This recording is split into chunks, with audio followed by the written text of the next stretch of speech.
BCCI ने अभी अभी अपनी एनुअल कॉन्ट्रैक्ट लिस्ट जारी करी है। उसमें विराट कोहली, रोहित शर्मा को डिमोशन मिला है। मतलब पहले वो A+ कॉन्ट्रैक्ट उनको मिलता था, पहली बात तो A+ को हटा दिया है, अब कॉन्ट्रैक्ट को ABC में कर दिया है। तो बेसिकली A से अब वो B में आ गए हैं, A+ से अब सीधे B में आ गए हैं। ठीक है साहब, 30 लोगों को कॉन्ट्रैक्ट दिया है बीसीसीआई ने सालाना। 30 प्लेयर ये वो हैं जो मतलब उसमें कोर ग्रुप नहीं होता कोर प्लेयर्स का, तो वो ये प्लेयर हैं। ये लिस्ट आपके सामने आपकी स्क्रीन पर। 3 प्लेयर को सिर्फ A कॉन्ट्रैक्ट मिला है, A वाला कॉन्ट्रैक्ट।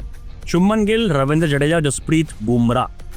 अब इसमें कुछ ऐसे प्लेयर हैं जो कॉन्ट्रैक्ट जिनको लकीली मिला हुआ है। मेरे ख्याल संजू सैमसन को बड़े लकी निकले वो, जिनको करियर के जैसे एंड में है वो। ठीक है साहब, इसके अलावा मोहम्मद शमी, सरफराज खान और ईशान किशन को कॉन्ट्रैक्ट नहीं मिला है।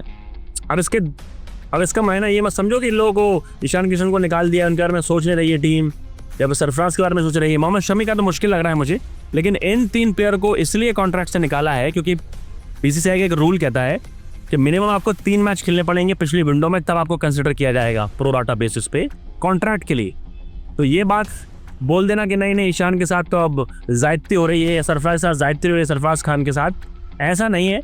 लेकिन मोहम्मद शमी का निकलना, मोहम्मद शमी ने भी कहाँ मैचेस खेले हैं पिछले 1 साल में, तो उनका निकलना तो वाजिब तौर पर बिल्कुल मतलब उनका करियर आप समझिए, India career unfortunately Mohammed Shami का ओवर है।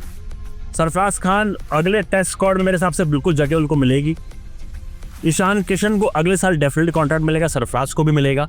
लेकिन इस कॉन्ट्रैक्ट के जरिए बीसीसीआई ये सिग्नल दे रहा है कि जो भी प्लेयर, चाहे वो रोहित हो विराट हो, अगर वो 2 फॉर्मेट मिनिमम या 3 फॉर्मेट के लिए अवेलेबल नहीं है, तो हम लोग नामों पे नहीं जाएंगे, हम लोग यूटिलिटी देखेंगे प्लेयर, और सेंसिबल भी है। क्योंकि ये जो A कॉन्ट्रैक्ट है बेसिकली वो रिजर्व है जो 3 फॉर्मेट खेल रहे हैं।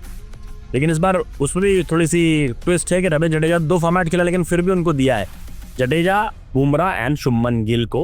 लेकिन फ्यूचर में आप देखेंगे ये सिर्फ उन प्लेयर के पास होगा जो इंडिया के लिए 3 फॉर्मेट प्लेयर हैं।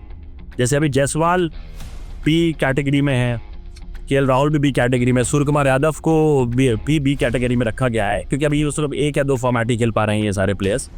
तो यार ये अच्छे साइन है मेरे हिसाब से कि आप स्टारडम, फैंडम, सुपरस्टार है तो नहीं उनको A कॉन्ट्रैक्ट में ही रखना है, वो नहीं है। और रही बात सरफराज की, ईशान की, उनको इसलिए बाहर निकाला है क्योंकि रूल के अकॉर्डिंग ऐसा करना पड़ा।